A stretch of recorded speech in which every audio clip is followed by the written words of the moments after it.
During a kickoff on October 16th, 2010, Rutgers University football player Eric LeGrand was paralyzed from the neck down.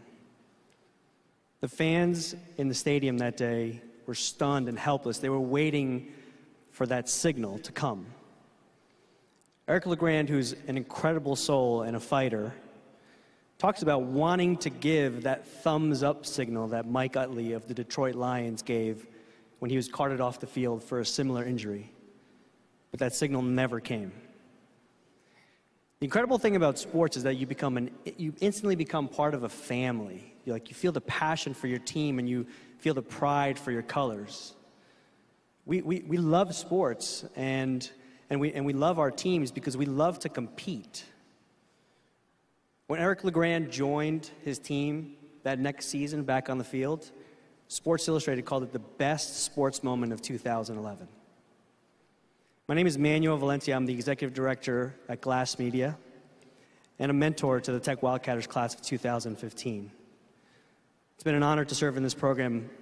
When I first met Dietrich and his co-founder Catherine at Game Time Giving, my first thought was, wow, this is such a great idea. This is a way for our family, the Rutgers family, to get together, to come behind a cause, to seize that passion and to give, more importantly, to give to an important cause. It's my pleasure, my honor to introduce the founder of Game Time Giving, Dietrich de Boer. And now, introducing the one, the only, Game Time Giving.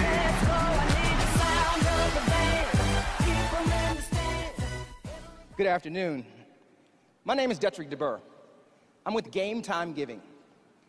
Game Time Giving is a platform that allows nonprofit organizations to raise money at sporting events by creating a giving competition between those fans at that event. I'm not sure if you guys knew this or not, but it costs a typical nonprofit organization about $150 just to get a new donor. The typical age of that donor in the US is around the age of 55 years old, and they don't even break even on these guys for like the first 2 years. Now, we happen to know that 75% of millennials, those are people between the ages of 20 and 35, actually give like $100 per year to charitable organizations. So while you have nonprofit organizations over here struggling to bring in new donors and new money, their future donors, millennials, are sitting over here virtually untouched, primarily due to cost. Now, Catherine and I, we were at a startup weekend, where we came in second place, by the way, and I was working on a book on gamification. And I've served on several nonprofit boards, and it dawned on us, we might be able to use game mechanics to lower the cost of capturing a new donor, capture a considerably younger donor, and hell, maybe just simply put some fun back into the fundraising process.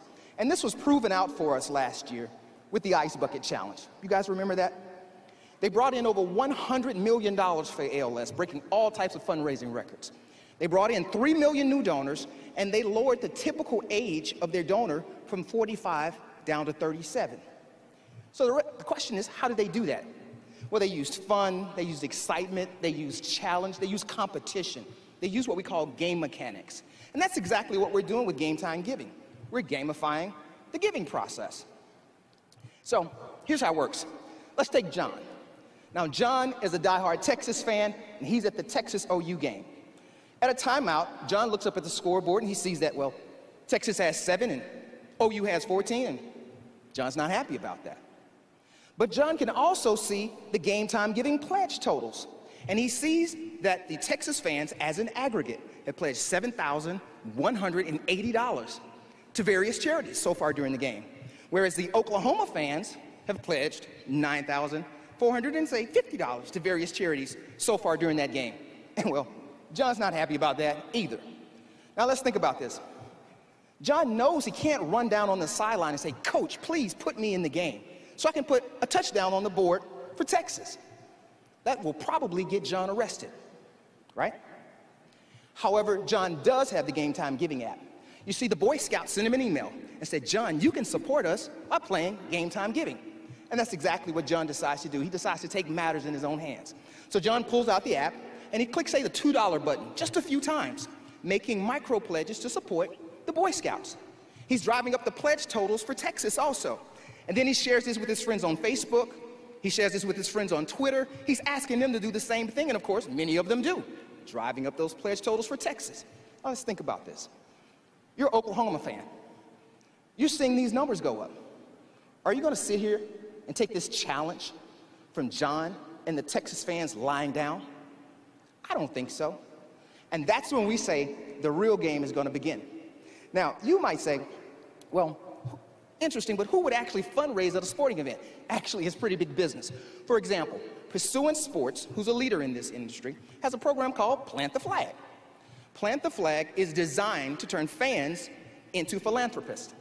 The University of Alabama uses this program right now. It costs them $78,000 per season. Now, first of all, it won't cost nearly $78,000 for them to interact with Game Time Giving.